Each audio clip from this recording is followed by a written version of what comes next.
ওএনজিসির রাসায়নিক বর্জ্যের কারণে একদিকে যেমন ফসল ক্ষতি হচ্ছে তেমনি মাছের ক্ষতি হচ্ছে। আর সেই অভিযোগ জানিয়ে এবার ক্ষতিপূরণের দাবিতে সরব হয়েছে কৃষকরা। তাদের প্রজেক্টের মূল ফটকে অবরোধ করেছেন। রাসায়নিক বর্জ্য মিশে কৃষির ফসল নষ্ট, জলাশয়ের মাছ মারা যাওয়ার অভিযোগ তুলে ক্ষোভে ফেটে পড়েছে খেদাবাড়ি এলাকার কৃষক এবং মৎস্যজীবীরা।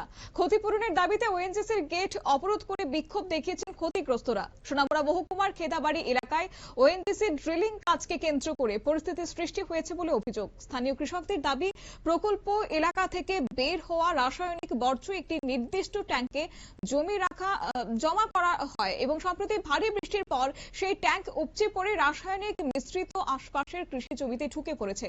কৃষকদের অভিযোগ, ওই দূষিত জল জমিতে ঢোকার পর বিভিন্ন ফসল নষ্ট হয়ে গেছে, ফলে ক্ষতি হয়েছে কৃষকদের এবং অন্যদিকে জমির মাটির গুণগত মানও অনেকটা ক্ষতিগ্রস্ত হয়েছে। শুনুন বিক্ষোভকারীদের প্রতিক্রিয়া। গ্রাম পঞ্চায়েত থেকে সোনামুড়া সাব ডিভিশনের আন্ডারে এই পঞ্চায়েতে ওএনজিসি অনেক পূর্বে 2003 থেকেই এখানে ড্রিলিং প্রজেক্ট চালাইছে। বিভিন্ন সময় ধরে তারা ড্রিলিং করে আবার ওয়াশ করে, এই কারণে এবং বর্তমানে আজকেও চলছে একটা ওয়াশ আবার। তো এই ড্রিলিং এবং ওয়াশের কারণে যে কেমিক্যাল, প্রচুর পরিমাণে কেমিক্যাল আমাদের পার্শ্ববর্তী যে ধান ক্ষেত আছে, জমি আছে এবং এই ফিশারিজ আছে, সবগুলিতে ওদের কেমিক্যাল গিয়ে আমাদের ধান, ফিশারি এবং সব নষ্ট হচ্ছে, সবজি ক্ষেত।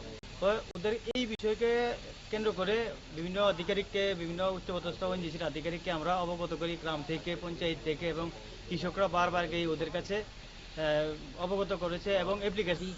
আমরা তো অ্যাকচুয়ালি কিটা জানি না, আমরা তেল কইয়ারি যাতে ওএনজিসি ডিল করে, তারা অনেক মেডিসিন আছে, আমরা সংক্ষেপে কই দিই আমরা এটি তেল মনে করে আমরা মানে কইয়ারি, কিন্তু অ্যাকচুয়ালি কিন্তু মেডিসিন দেন না। কি অবস্থাটা দেখছেন?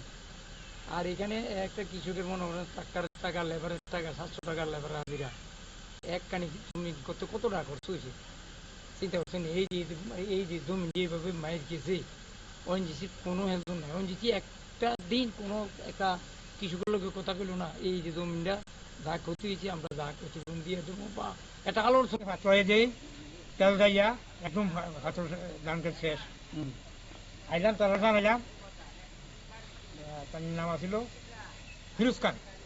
স্যারের জানাইলাম, ওকে স্যার দেয় এই অবস্থা, তো ঠিক আছে আমি দিই। দেওয়ানোর পরে ধান গেছে গায়ে একটু ছুট লইয়া, এখন কয়েকটা ধান লইয়া যাইয়া এই জমির অফিস লিখিয়া এই জন স্যারও দিয়েছে। স্যার দেখেন ধান দিই কি অবস্থা, আমরা বাদ করছি তখন তারা যে ক্ষতিগ্রস্ত নিচে 40-50 টাকা নিয়ে। ক্ষতিগ্রস্ত কৃষক ও মৎস্য চাষিরা বিষয়টি সোনামুড়া মহকুমায় প্রশাসনের নজরে এনেছেন বলেও দাবি করেছেন। তবে রাসায়নিক বর্জ্য ছড়িয়ে পড়ার অভিযোগ নিয়ে ওএনজিসি কর্তৃপক্ষের কোনো আনুষ্ঠানিক বক্তব্য এখনো উঠে আসেনি। অভিযোগের সত্যতা, দূষণের উৎস ও প্রকৃত ক্ষয়ক্ষতির মাত্রা তদন্তের পরে স্পষ্ট হবে। পরবর্তী সময়ে জানা যায় যে দীর্ঘ সময় অবরোধ চলার পর ওএনজিসি কর্তৃপক্ষের তরফ থেকে প্রতিনিধি দল অবরোধকারীদের সঙ্গে কথা বলেন। আগামী কিছুদিনের মধ্যে কৃষকদের ক্ষয়ক্ষতির পরিমাণ নিরূপণ করে উপযুক্ত ব্যবস্থা গ্রহণের আশ্বাস দিলে অবরোধ তুলে নিয়েছে কৃষকরা।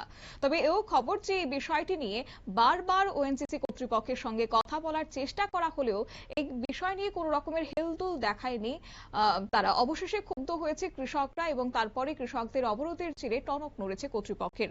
তবে কৃষকরা এও জানিয়েছে যদি আগামী কিছুদিনের মধ্যে তাদের সমস্যার সমাধান না হয় এবং তাদেরকে ক্ষতিপূরণ দেওয়া না হয়, তাহলে তারা বিষয়টা আবারও প্রশাসনের কাছে জানাবেন এবং আরো বৃহত্তর আন্দোলনের পথে হাঁটবেন। নিয়ে নিচ্ছি ছোট্ট একটি বিজ্ঞাপন বিরতির সঙ্গে থাকুন।